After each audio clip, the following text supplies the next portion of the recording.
This is CBC Nova Scotia News. Thieves thwarted. How a smoke machine scared off would-be robbers of this Cape Breton jewelry store. Floundering fish. Some species are struggling as Nova Scotia streams and rivers dry up. And food share. A Dartmouth group is offering a hand to those who can't tolerate gluten. A nice day for Thursday as the kids go back to school. Still tracking some showers, much needed for the weekend. Your full forecast is coming up. Good evening. A break-in at a jewelry store in Sydney River that was caught on camera this past Friday is getting a lot of attention online. It's not the break-in itself that has people talking. Instead, it's what was used to fend off the unwanted customers. The CBC's Kyle Moore reports. This is the moment thieves attempting to rob a jewelry store decided to flee, thanks to a device that helps businesses fend off intruders. Two people smashed through the front doors of Joy Jewelers on August 29th, making their way inside the store just after 7 a.m. All of it caught on camera. They came to our first case, which is our diamond case. We cleaned that out nightly, so there was no merchandise in there. They moved over to the next case and began to smash that. But as they were doing that, the smoke was filling up the store. That smoke is from a machine that is designed to reduce visibility, hide valuables, and ensure intruders leave empty-handed. And that's exactly what happened when these two individuals entered the building. It's very effective. The people couldn't even be in the store for more than 1 minute. The smoke, once it goes off, within 60 seconds, the whole store is filled with smoke and your visibility is next to nothing. Wilson says the smoke machine was purchased a few years ago, but this was the first time it was ever used. The entire break-in only lasting about 45 seconds, and only a few low-value items were stolen. The video posted to social media has already gone viral. People laughed at us when we bought the smoke machine because the theory of it was kind of silly to some. But you could definitely see on the video how effective it was, and it cost us minimal damage, minimal loss. Joy Jewelers has been open for business for 40 years. They've had break-ins and armed robberies in the past. Wilson says this latest act has left them feeling violated. Everybody that works here takes good pride in our store, the look of our store, our customer service, and to see people just, create damage and chaos for no reason is very sad. Nobody was hurt, and police say they are investigating. Kyle Moore, CBC News, Sydney River. Some evacuees of the Long Lake wildfire have returned home. Residents of 360 homes around Trout Lake, Zwicker, and East Lakes and Highway 10 returned today. Around 145 other homes are still under an evacuation order. Meanwhile, the Department of Natural Resources says crews and machinery are repositioning to the fire's southern end to build additional dozer guards and protections. Officials say the northern end of the fire has solid protections in place. DNR cautions that residents should still be prepared to leave again on short notice if the situation changes. Residents are encouraged to have a 72-hour emergency kit at the ready. From wildfires to farming, Nova Scotia's dry summer is having an impact on all aspects of life, and that includes fish. The province's ponds and streams are drying up and heating up. The CBC's Juliana Grillo tells us what that means for various aquatic species. It's a bleak situation for the fish here in Rockford Brook in Kings County. Schools of trout and white suckers have been trapped in this small pool for 2 months. The stream usually connects to the Cornwallis River, but the drought has dried out parts of it, and now it is isolated from the rest of the watershed. This conservationist says that creates bad conditions for the fish that would usually migrate from one stream to another. There's a lack of oxygen, there can be a lack of food and competition for food and space in these pools, and that just leads to general stress for the fish, and that can be harmful for them. Temperatures also go up in these smaller pools due to the lack of water flow and direct sunlight, a bad combination for sensitive fish like trout and salmon. When temperatures get above 20 degrees and up to like 22, 23, 24 degrees, this can be very dangerous for the fish because if they're stressed out by some predators or lack of oxygen, lack of food, their lactic acid can build up in their muscles, and then that creates problems with their vital organs, and their muscles start to fail, and they can just pass away. Besides the low water levels and higher temperatures, the fish stuck here also have to deal with another problem: invasives. Invasive fish like pickerel are more resilient to higher temperatures than salmon and trout, which means they can more easily outcompete them. And Boats Bishop says this is happening in other brooks in the area, but he doesn't know what the full scope of the problem is. Since the woods ban, he has not been able to check out the waters deep inside the woods. This commercial fisherman from the Bay of Fundy area says he has also seen the effects of the drought on the fish, but he says people can do something about it. Careful where we get our water, careful how we use our water, as human consumption and or for farming and or whatever else, right? If we're using the water, the fish don't have it. Colder nights are good for the fish, but more sustained rain is needed to make a difference. Juliana Grillo, CBC News, Cambridge.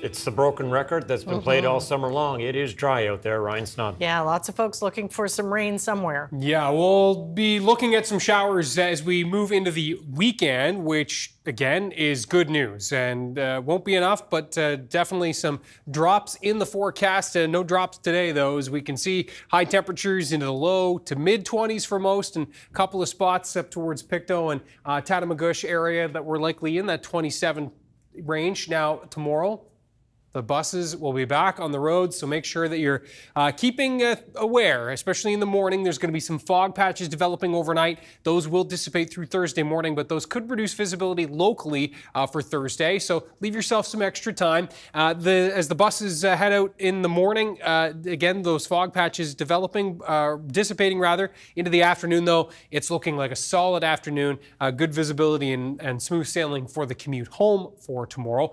There's that area of high pressure that's going to be keeping things quiet as we move through Thursday. And then we've got, a couple of showers possible for Friday. That's not really going to do a whole lot. It's the system building in from the west that will be bringing us some showers into the weekend. We'll break it down with your full 7-day forecast in a couple of minutes. Looking forward to it. Thanks, Ryan. Thank you, Ryan. Thank you.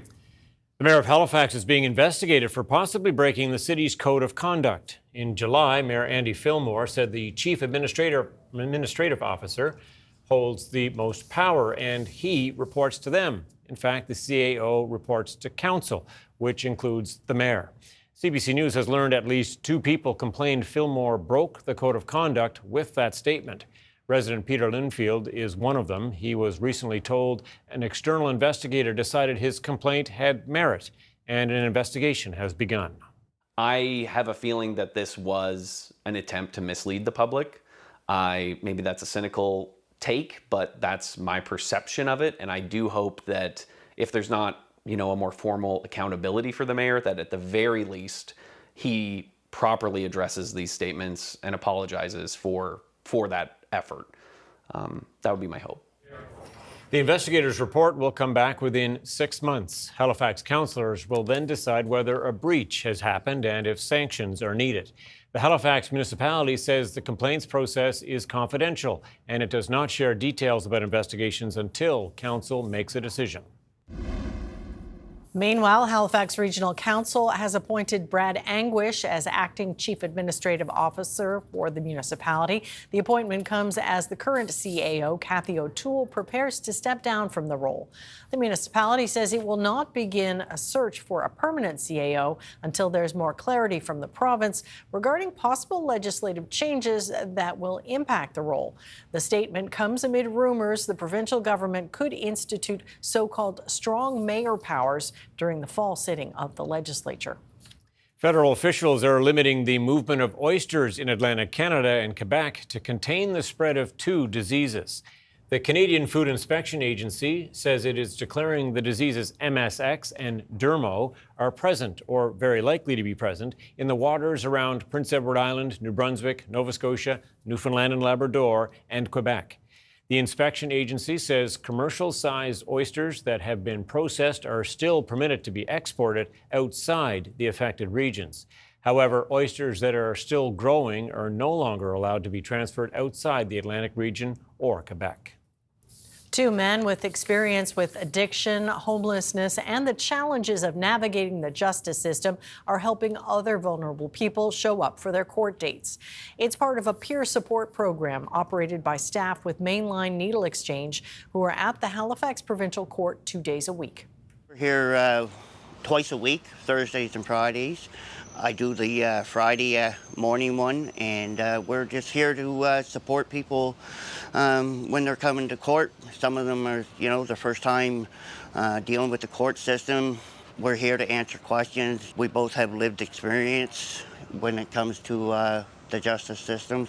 I lived on the streets as a youth, and as a result of living on the streets and struggles with substance use, I ended up with some criminal justice issues. I didn't really know any of the process at all. Usually I'm seeing about, maybe 2 or 3 people a day, right? So that's every Thursday, and then I assume Thomas probably sees a similar amount of people on Fridays. Some of them I know from before, right? And that can mean the difference of, seeing a friendly face, right? Because I know for myself, like, if I'm going through something that I might be overwhelmed with, and then seeing somebody who I know cares about me and will treat me with respect, that can make a big difference, right? I've seen it many times that, people with court dates will just avoid them, whether it's fear of, the justice system and being potentially, locked up.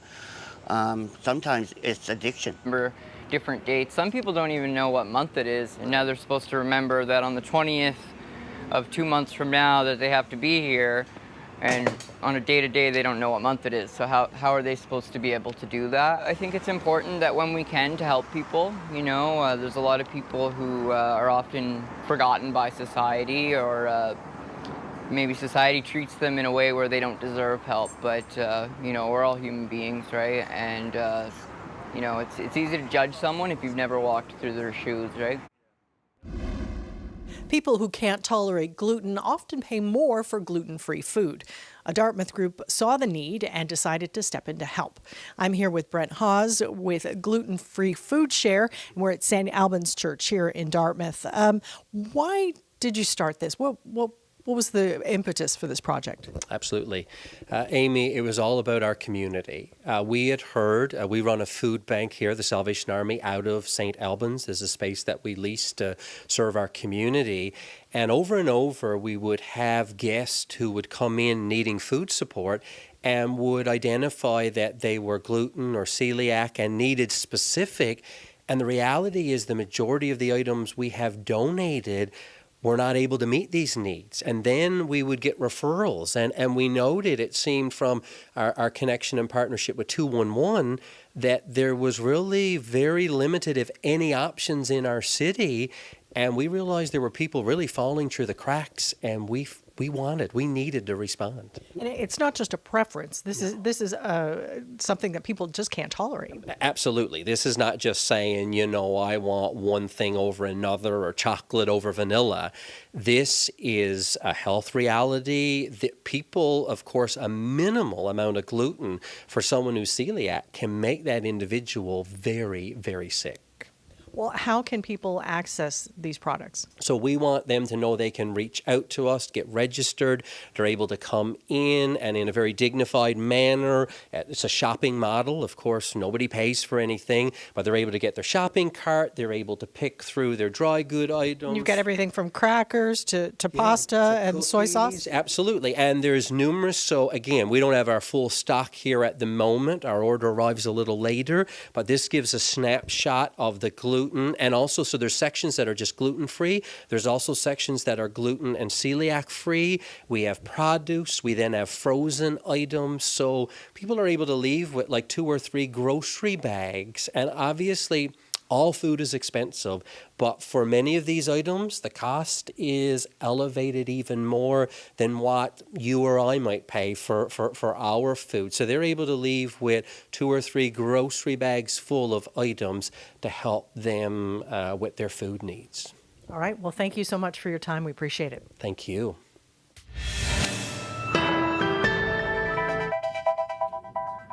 There's a beautiful look over the water. Crystal Crescent Beach. Ryan is up next with full weather forecast. Stay with us.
This weather update is brought to you by Access Wellness Nova Scotia. Book your appointment today for free, confidential mental wellness support.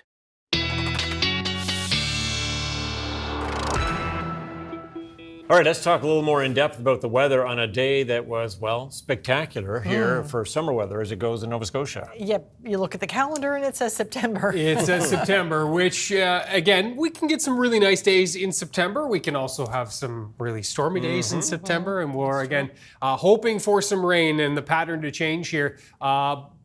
Slow and steady is what we want. Not so much a tropical system, but I am getting asked a lot about tropical systems given it is September. It's been quiet, especially over the last few weeks. But if you were watching last night, we talked about this area of development that the National Hurricane Center is keeping an eye on.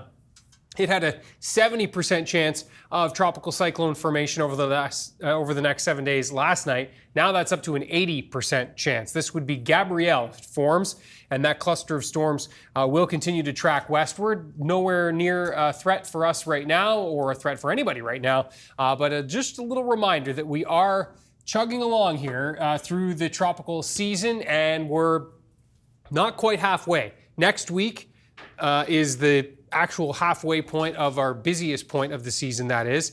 September the 10th is when we kind of peak in terms of activity. So we'll keep an eye on things. I know you will. Yeah. We'll keep an eye on things over the next few weeks. Beautiful along the coast right now, White Point Beach. You can see a couple of folks out there earlier when I loaded this camera in. Looks like everybody's gone for supper now, but they're in watching the program. As we look at the current temperatures, it is really, really nice out there. Yes, obviously temperatures 21 in through the metro area, 25 through Truro, and up into the Cheticamp area, 22 degrees, 20 in Sydney, 24 in Keji right now. The light winds, temperatures, light winds, not too gusty, thankfully. Now, as we look at the weather systems map, things have been pretty quiet through today with lots of that sun. There's that system again passing to the south. That's been the pattern of late, we're missing these systems to the south. This system here, the warm summer air ahead of it, and the fall air wrapping in on the back side of this system. And you can see just 7 degrees right now in Thunder Bay, 5 in Iqaluit, and that cold air, the high in Winnipeg today was just 13. That's a sign of some fall air surging southward, no question. Overnight lows tonight are going to be in the low double digits for most. We'll see a couple of high single digits. Those fog patches developing overnight, and as I mentioned earlier, that will impact the visibility tomorrow morning.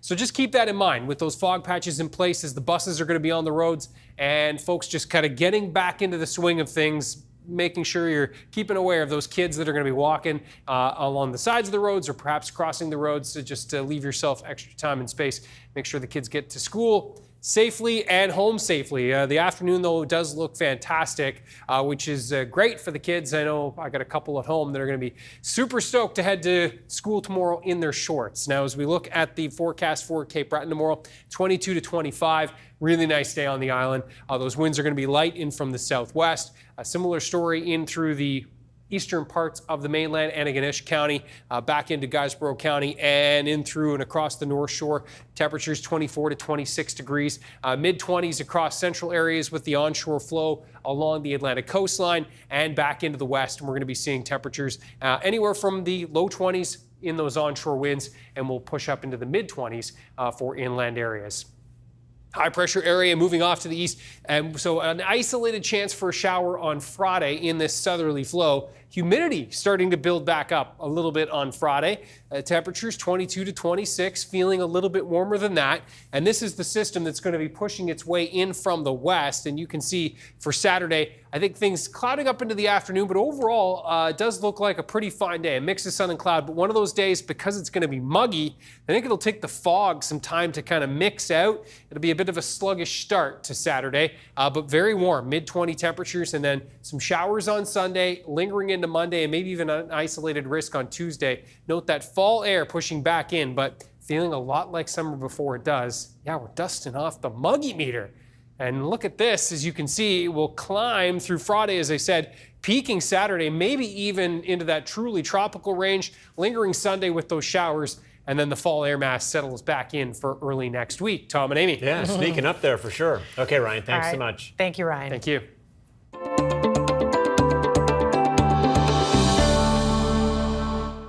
Well, an interactive exhibit created by the Canadian Museum of Immigration at Pier 21 in Halifax is in Fredericton this month. The CBC's Oliver Pearson went to the exhibit and brings us this report. The Fredericton Public Library is hosting an exhibit that gives visitors a glimpse into the journey of a refugee fleeing their home with the hopes of getting to Canada. This is an exhibit all about the refugee experience that the folks at Pier 21, the Pier 21 Museum in Halifax put together. As soon as the library heard about this exhibit and the city kind of put it on our radar that this exhibit was coming through, we were really interested in hosting it. Here in Fredericton at the library, we open our arms wide to all citizens from all walks of life, and we've been seeing more and more new Canadians come through our doors, a lot of whom have been through refugee experiences. And I think that this exhibit does a really good job of just briefly giving us a glimpse into what some of their experiences are so that we can understand them better and help be better friends to them. So they're designed to be interactive. They're questions, and you can lift the lid to see the answers to the questions. And they're quite low, so that anyone with any accessibility level or any age or any height can really look and see and access that information. Quite fun. There's also an interactive display that's part of the exhibit over here that has a touch screen that allows you to scroll through information.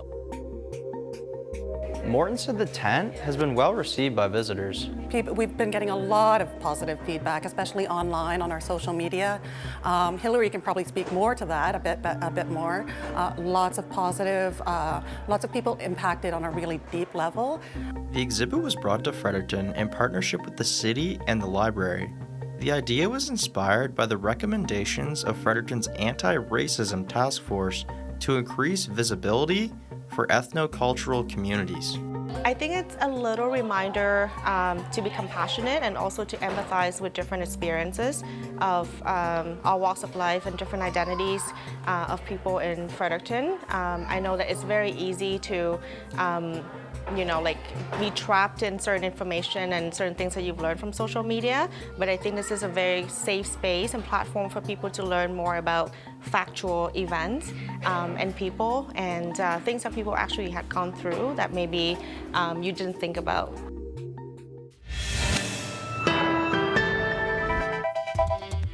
Coming up, shark sightings. Experts remind swimmers and divers to be cautious. They could come face to face with the predators.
think I've drawn the assignment of the day. This is Crystal Crescent Beach, and I'm talking sharks with Chris Harvey-Clark, a marine biologist who's had plenty of experience with sharks over the years.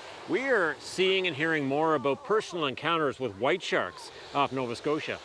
Is it really true we are seeing more? My impression is we are, but the science is not there yet. But certainly the anecdotes are there. And we just had a week where we had just unprecedented things happen. We've had a diver shark encounter at Fox Point, captured on video shortly after a snorkeler capturing video at the same beach of a different white shark. And this is all in shallow water. It's 10, 15 feet of water. It's 15 meters offshore. Yeah, you make the point getting video of them. Unbelievable. People are coming literally face to face with white sharks. I guess the sensible thing would be to get out of the shark's way, but what should people be having in mind in terms of how cautious they should be? Very cautious. I mean, unfortunately, white sharks have been a bit Disneyfied. They're a formidable predator. They eat seals. We're in seal country here, 300,000 to 400,000 of them here. And this is why the sharks are here, I believe. There are different hypotheses as to why we're having more shark observations here.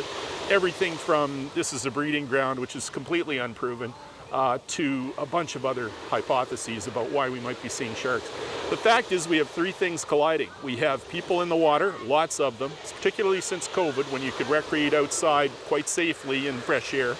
We have a lot more seals than we did 20 years ago. The number of colonies in the Maritimes has doubled since 2000, somewhere between 300 and 400 gray seals. And we also have protected sharks. So the white's been protected since 1997 in Canadian and US waters. And those sharks are now hitting sexual maturity and making baby sharks. So we're seeing the tailpipe of a very successful conservation effort. But the fact is we do not know how many are out there. I've done some preliminary calculations just based on mark recapture that we've done over the last 5 years. It's thousands of sharks, not hundreds of sharks. And I think this is borne out by the number of just chance observations we're seeing. There's a doctor down the shore here who runs a drone over his bay at Green Bay. Every day he sees 1 to 4 whites in that bay. Well, I mean, it's a really good point. We're more and more evidence that there are more here. I know the science is catching up. But there's lots of people on this beach here today. They're in that, 10 feet of water. Sure. So what should they be looking for? What's the knowledgeable beachgoer to do in this era where there seems to be more white sharks? Just display good situational awareness and all the old tropes about, don't swim at dawn and dusk, be careful of visibility, watch what other life is around, particularly if you're seeing a kettle of birds out there, or particularly if you're seeing seals anywhere. Watch the seals. The seals tell you a lot. And if they're doing strange things like trying to climb a cliff or trying to climb onto your surfboard, it's a good place to stay away from. Get away from that. Also, if there are any reports of a shark in the area, don't go back in the water. I mean, the rule in places like California and New Zealand is typically, and Australia is typically, stay out of the water for 2 hours after a shark sighting. I think that's a very good idea. Well, we don't want to scare people either. But coming to this beach today, I didn't see any signs warning people of possible sharks. Yeah. What should we be doing in that regard in terms of making people prepared? I think we could do more in terms of preparation. I think probably most of these popular swimming beaches where you see many, many people, we should be probably having some signage that indicates large marine life in the vicinity. We probably should have some equipment, like a board for moving people, some tourniquets, things that cost nothing and that nobody's likely going to steal. But those are preparedness things. And the other things we can move towards are things like regular drone surveillance. Everybody owns drones. Put a drone up, see if there's anything out there. Eventually, we may even move to, as they've done in Cape Cod, they actually have acoustic monitoring in real time. So they have hydrophones offshore that will pick up the tagged sharks as they go by. And we know we have a lot of tagged sharks coming through here. We had over 100 through Mahone Bay last year, and there are only 260 tagged whites in the North Atlantic. So almost half the tagged sharks showed up in Nova Scotia last year. We're on the south coast, south shore rather, but I want to show you this is a video that was taken from Bay of Fundy. Spectacular. What are you seeing there? Well, basically we've got a fairly freshly dead humpback whale that is being we call it depredation. It's being chewed on by a large white shark that's just persistently on there like a dog on a bone.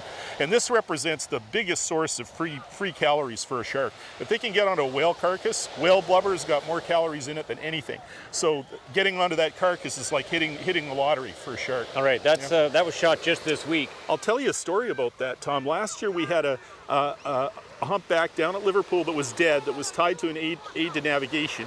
It was about a 25-foot animal. It went from about 8,000 kilos to 800 kilos in 9 days. Wow. All shark depredation. There must have been hundreds of sharks that came and chewed on that thing. All right. Yeah. Bottom line, be shark aware. Yeah, and keep your eyes open, situationally aware. Don't stop using the ocean, but exercise care when you're in the sea. We're just not used to sharing the ocean with a large predator here. Never happened before. All right, changing times. So nice to talk to you about this. Yeah, Thank you so too. much. Thank you, Tom. Coming up, cabinet retreat. Prime Minister Mark Carney meets with ministers ahead of the fall sitting of the House. And spare parts, shortages, and snarled supply chains are sidelining Canadian vehicles and troops in Latvia.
Welcome back. Prime Minister Mark Carney is meeting his cabinet for 2 days to chart out his government's priorities ahead of the Parliament's fall session. Hanging in the air, an unresolved trade war with the Trump White House. The CBC's Ashley Burke reports. The Prime Minister arriving to meet his cabinet with an update on his talks with Donald Trump. I last spoke to the President Monday evening. We spoke at length. on a wide range of issues. It was a good conversation. That conversation unfolding the same day Canada officially dropped some of its retaliatory tariffs against the U.S. to try and reach a deal. The clerk of the Privy Council is there in Washington as we speak, that is meeting with the U.S. counterparts. The government wants the U.S. to drop or lower its tariffs hitting Canadian industries hard, like aluminum and steel, lumber, and the auto sector. But Carney says there's no sign of relief yet. Don't expect immediate white smoke on one of these strategic sectors, but that's the type of conversation that we're having and will continue to have. The Conservatives leader firing back, accusing Carney of breaking election promises. He promised elbows up, he's been elbows down. He promised he would have dollar-for-dollar tariffs. He promised that he would get a deal with President Trump by July the 21st. There has been no deal. These pollsters told Cabinet Canadians are less afraid of Trump and tariffs than they were during the election, giving the government time to reach a deal. 50% of the people said they will succeed, 50% said he will not succeed. So that means, for me, the Prime Minister has some room, okay, to solve this issue. He doesn't need to solve the issue in short term because the expectation are it will be difficult for the next few months, and people understand that. American political strategist Kevin Roberts is expected to speak to Cabinet tomorrow. He's the head of a conservative think tank behind Project 2025, a blueprint designed to get Trump to consolidate power. The Prime Minister's office says that it's a move to try and better understand the Trump administration's mindset and playbook. Ashley Burke, CBC News, Toronto. The CBC has learned that the Canadian-led NATO mission in Latvia is dealing with major equipment issues due to a shortage of spare parts. In this exclusive report, Murray Brewster looks at the problem and what is being done to fix it. Drives like a boat. What kind of boat? Prime Minister Mark Carney, up close and personal with military vehicles in Latvia. All of it spit and polish. And it likely took a lot of work for Canadian troops to get those tanks, armored vehicles, and howitzers in place. Internal Department of National Defense documents obtained by CBC News show during a training exercise with NATO allies in Latvia this summer, up to 30% of the Canadian contingent was considered combat ineffective, basically unable to move. Vehicles were off the road because of Canadian supply chain issues and a parts backlog. Trucks, troop carriers, and tanks were all affected. Getting spare parts for the old Leopard tanks has long been a nightmare. So we have not completely squared that away. And I have the priority of parts that are available in the Canadian system. But the minister just told me a few minutes ago that that's one of his top priorities, and he's actively working on it. We are procuring, we're moving quickly on procurement reform. The Carney government has put an extra $9.3 billion into DND, some of it meant to address decades of underfunding. Experts say these shortages were exacerbated by the former Trudeau government's plan to buy new military equipment while forcing DND to cut elsewhere. Canada has been in Latvia for years, a mission meant to deter Russian aggression. By now, for heaven's sake, we should have figured out how to keep our troops in harm's way with the right levels of equipment, with the right levels of spare and ammunition supplies. Not all of the woes are money related. Some of it is bureaucracy. Take, for example, those Leopard tanks. Spare parts are manufactured in Germany, but instead of shipping them directly to Latvia, DND requires they be sent to Canada, logged into a system, and then shipped back to Europe. Murray Brewster, CBC News, Ottawa. China flexed its military muscles in a massive parade marking the 80th anniversary of the end of the Second World War. But the lavish event was much more than a show of martial might. As the CBC's Briar Stewart reports, it also sent a pointed message to the West and the rest of the world. Weapons rolled through Tiananmen Square, alongside troops marching in precision. Officially, this was a parade to mark the 80th anniversary of the end of the Second World War in Asia. But it was also very much about projecting an image of the future. The Chinese nation is a great nation that stands independent and strong, said Chinese President Xi Jinping. On display, the latest Chinese weapons, including nuclear-capable intercontinental missiles and drones. flanked beside China's Xi, Russia's President Vladimir Putin, and North Korea's leader Kim Jong-un, a group united in their desire to challenge the dominance of the United States. And they were hoping I was watching, and I was watching.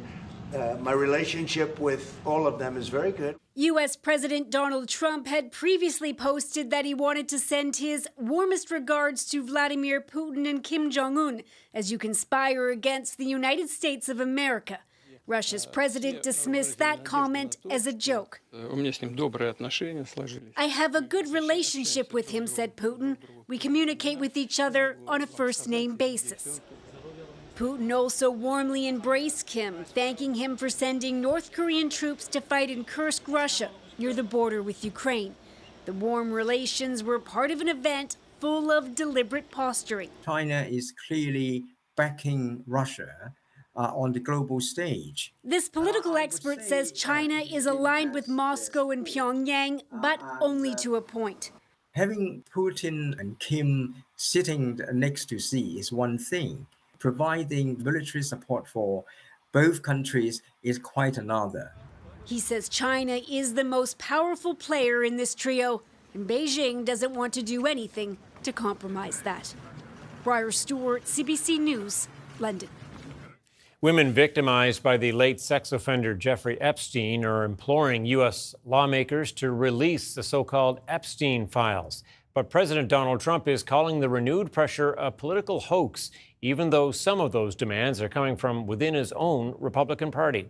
Georgie Smythe reports. One by one, survivors of convicted sex offender Jeffrey Epstein and Ghislaine Maxwell shared their identities and their stories. I reported Epstein, Maxwell, and others to the FBI in 1996 after they assaulted us in 2 different locations and held me captive. Some for the very first time. This is Rosa. What I just did is the first time anyone has ever said Rosa's name publicly as being attached and being abused by Jeffrey Epstein. They were flanked by bipartisan lawmakers, all demanding Congress support the release of all Justice Department files related to Epstein. The disgraced financier was indicted on sex trafficking charges in 2019. Just over a month later, he died by suicide while in custody in New York. And the shame falls on the people in power over the past several decades that protected the monster, Jeffrey Epstein, and his cabal. Moments later, at another press conference in the Oval Office, President Donald Trump was asked if the Department of Justice was protecting people with document delays and redactions. So this is a Democrat hoax. Nobody's ever satisfied. From what I understand, I could check, but from what I understand, thousands of pages of documents have been given. In the face of growing backlash about the administration's handling of the investigation, some documents and videos were released this week, including apparent police interviews with victims recorded in the early 2000s. A friend of mine told me about Jeffrey. But critics say much of that was already public, which is why Democrats and a handful of Republicans say they're petitioning for a bill to force the Department of Justice to publish all the files, which the bill sponsor says their voters want. They're at odds with our base right now, and particularly the MAGA base. As the pursuit of these files grows, survivors say they're compiling their own list of Epstein's associates, and to stay tuned. Georgie Smythe, CBC News, Vancouver. At least 15 people have been killed and 18 others have been injured after a streetcar derailed in Lisbon, Portugal. The yellow and white streetcar, one of Lisbon's famous attractions, derailed during the evening rush hour. Eyewitnesses told local media it careened down a steep hill, apparently out of control. Visuals indicate it may have crashed into a building where the road bends. 5 of the injured people are in serious condition, among them a child. Officials say an unknown number of foreigners are among those also hurt. It's unclear what caused the crash. Authorities are calling the accident the worst in the city's recent history. It is a race against time in eastern Afghanistan to find survivors of Sunday's powerful earthquake. At least 1,400 people died in the disaster that also left more than 3,000 people injured. But how did a so-called moderate quake turn so catastrophic? CBC seismologist Joanna Wagstaff explains. More than 1,000 people killed, entire villages wiped out, and it all came from a magnitude 6 earthquake. At first glance, that magnitude doesn't sound unusual. We actually see 100 to 150 earthquakes of this size every year. So why was this one so deadly? Because of where it struck, when it struck, and how people build their homes. It hit just before midnight when most people were asleep, with an epicenter less than 10 kilometers deep. And in rural Afghanistan, homes are built with mud, brick, stone, raw timber, locally available and affordable materials. But this monolithic style isn't engineered to resist the side-to-side shaking an earthquake generates. So buildings simply crumble and bury people inside.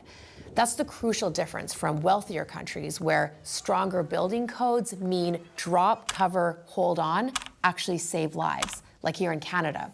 In this part of Afghanistan, though, the buildings themselves are the danger. And the geology matters too. Afghanistan sits right where the Indian plate and Eurasian plates collide, the same collisions that are forcing the Himalayas higher each year. That makes earthquakes an unavoidable part of life in this region. Add to that the remoteness of the villages, landslides blocking access routes, and ongoing aftershocks, and you can see why this just magnitude 6 ended up being catastrophic. And that is CBC seismologist Joanna Wagstaff reporting for us from Vancouver. Well, there's nothing like being added to the Olympics to bring luster to a sport. So suddenly, flag football is hot. The CBC's Kwabena Odoro talked to kids at a summer camp in Montreal for tips from local pros. On the University of Montreal's home field, kids developed their flag football skills with the help of some pros. I love the sports. I played last year on the summer, and it's a passion now. The CFL's Montreal Alouettes leading this camp for kids between the ages of 10 and 17. I used to be a flag guy, so being able to come back and give back to the community is always a blessing to do, and drop jewels on the younger kids so they can learn how to progress their game is always a good feeling. Players here are learning real game situations from this playbook, from the huddle to the formation to actually running the play and catching the ball like this. So doing these things, like, it's more for fun. I'm here. It's a nice day. We're just having fun with friends and meeting new people. I'm learning new experiences with other people. I've been playing with boys for the first time. Flag football's growing appeal is linked to its upcoming Olympic debut at the 2028 Los Angeles Games. We've never had a football sport in the Olympics. While professionals are allowed to play at the Olympics, the games conflict with the CFL season, leaving some doubt. But this Montreal Alouettes defensive lineman says if he got the call to play for Team Canada, he would accept in a heartbeat. I think the first one merits a pretty good bang, and I would love to be a part of that history. Football Quebec says these camps also help them find talent for the provincial and national teams. It's getting there. I think it's getting there. Like we saw from Team Nationals, there's like 22 selection from Quebec and a few from out of Canada. So I think, Alberta's getting there, Saskatchewan's getting there. I can't wait to see next championship. Inspiration for the pros chasing the Olympics and the kids just starting to hone their skills. Kwabena Odoro, CBC News, Montreal.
This weather update is brought to you by Access Wellness Nova Scotia. Book your appointment today for free, confidential mental wellness support.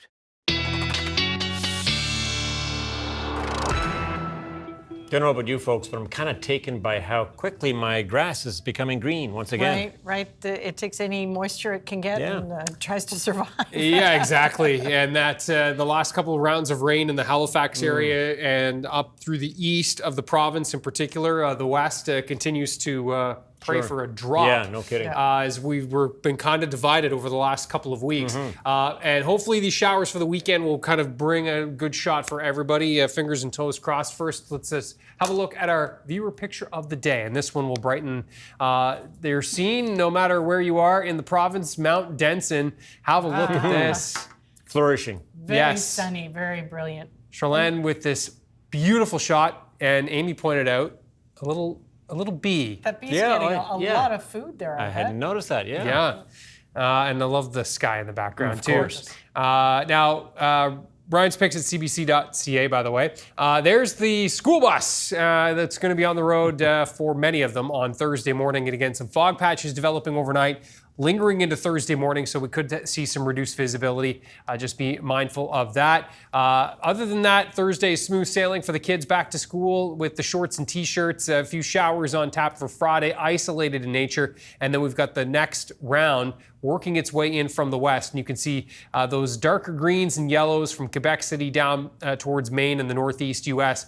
That's the line that we're hoping that's going to bring us a pretty good shot on Sunday. Right now, it just looks like showers. We'll get into a better idea of some totals over the next day or two. We could really use it. Okay, thanks so much, Ryan. Well, they say it's never too late to pick up an instrument. The point is to nurture the talent and then branch out.